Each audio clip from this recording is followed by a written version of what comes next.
എല്ലാവർക്കും ഒത്തിരി സ്നേഹത്തോടെ വാലന്റൈൻസ് ഡേയുടെ ആശംസകൾ നേരുന്നു. ഒരു സിസ്റ്റർ വന്ന് വാലന്റൈൻസ് ഡേയുടെ ആശംസകൾ നേരുന്നു. ഇതെന്ത് കളി എന്ന് ചിലപ്പോൾ ഒരുപക്ഷെ നിങ്ങൾ ചിന്തിച്ചേക്കാം. ഇതാരാണ് ഈ സെയിൻറ്റ് വാലന്റൈൻ? എന്താണ് ഈ വാലന്റൈൻസ് ഡേയുടെ അർത്ഥമെന്ന് നമുക്ക് മനസ്സിലാക്കിയാലോ. 3-ാം നൂറ്റാണ്ടിലെ ക്ലോഡിയസ് ചക്രവർത്തിയുടെ കാലത്ത് മതപീഡനം അനുഭവിച്ചിരുന്ന അല്ലെങ്കിൽ രക്തസാക്ഷിത്വം അനുഭവിച്ചിരുന്ന ക്രിസ്ത്യാനികളെ സഹായിക്കാൻ വിശുദ്ധ മാരിയൂസിനോടൊപ്പം ഉണ്ടായിരുന്ന ഒരു വിശുദ്ധനായ ഒരു ബിഷപ്പാണ് വാലന്റൈൻ എന്ന് പറയുന്നത്. ക്ലോഡിയസ് ചക്രവർത്തി മനസ്സിലാക്കി വിവാഹിതനേക്കാൾ കൂടുതൽ സൈനിക സേവനം ചെയ്യാൻ സാധിക്കും. അതുകൊണ്ട് എന്ത് ചെയ്തു? വിവാഹം എന്ന് പറയുന്ന നടപടി ആ രാജ്യത്ത് അവിടെ ഉണ്ടാകാൻ പാടില്ല എന്ന് അദ്ദേഹം കർശനമായിട്ട് ഉത്തരവിറക്കി. ഇത് വാലന്റൈൻ എതിർക്കുകയാണ് ചെയ്തത്. അദ്ദേഹം എന്ത് ചെയ്തു?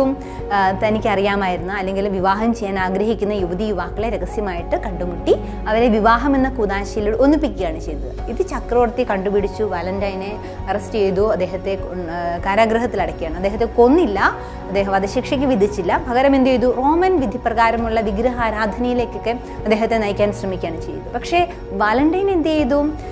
ക്രിസ്തു സ്നേഹത്തിൽ, ക്രിസ്തുവിനോടുള്ള വിശ്വാസത്തിൽ അടിയുറച്ച് നിൽക്കുകയും അതിനെല്ലാം പ്രതിരോധിക്കുകയും ചെയ്യുകയാണ്. ഇതിൽ കോപിതനായ ചക്രവർത്തി വാലന്റൈനെ കാരാഗൃഹത്തിൽ അടയ്ക്കുകയാണ്. കാരാഗൃഹത്തിൻ്റെ സൂക്ഷിപ്പുകാരനായ അരിസ്റ്റോസിയൂസ് അദ്ദേഹത്തിൻ്റെ മകളും ഈ വാലന്റൈനോട് വളരെയധികം സ്നേഹത്തോടും അനുകമ്പയോടുകൂടി പെരുമാറുകയും ഭക്ഷണം കൊടുക്കുന്നു, വസ്ത്രം കൊടുക്കുന്നു, വളരെയധികം നല്ല ശുശ്രൂഷകൾ കാഴ്ചവെക്കുകയാണ് ചെയ്യുന്നത്.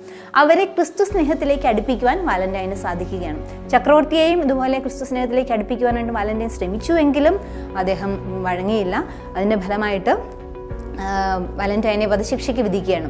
ഈ വധശിക്ഷയ്ക്ക് തൊട്ടു മുമ്പ്, അതായത് തലേ ദിവസം, വാലന്റൈൻ തന്നെ ശുശ്രൂഷിച്ച ഈ അന്ധയായ പെൺകുട്ടിക്ക് എഴുതുന്ന കത്തിൽ എന്ന് പറഞ്ഞാൽ ഒരു കൃതജ്ഞതാ സന്ദേശം എഴുതിയപ്പോൾ അദ്ദേഹം കുറിച്ചൊരു വാക്കുണ്ട്, ഫ്രം യുവർ വാലന്റൈൻ.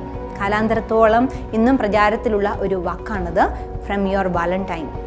നമ്മൾ എന്നും എടുത്തുപയോഗിക്കുന്നൊരു വാക്കാണ്. പിന്നെ ഐതിഹ്യമനുസരിച്ച് ഈ അന്ധയായ പെൺകുട്ടിക്ക് വാലന്റൈൻ്റെ പ്രത്യേകമായ പ്രാർത്ഥനയാൽ കാഴ്ചശക്തി വീണ്ടും കിട്ടിയെന്നും ചരിത്രത്തിൽ പറയുന്നുണ്ട്.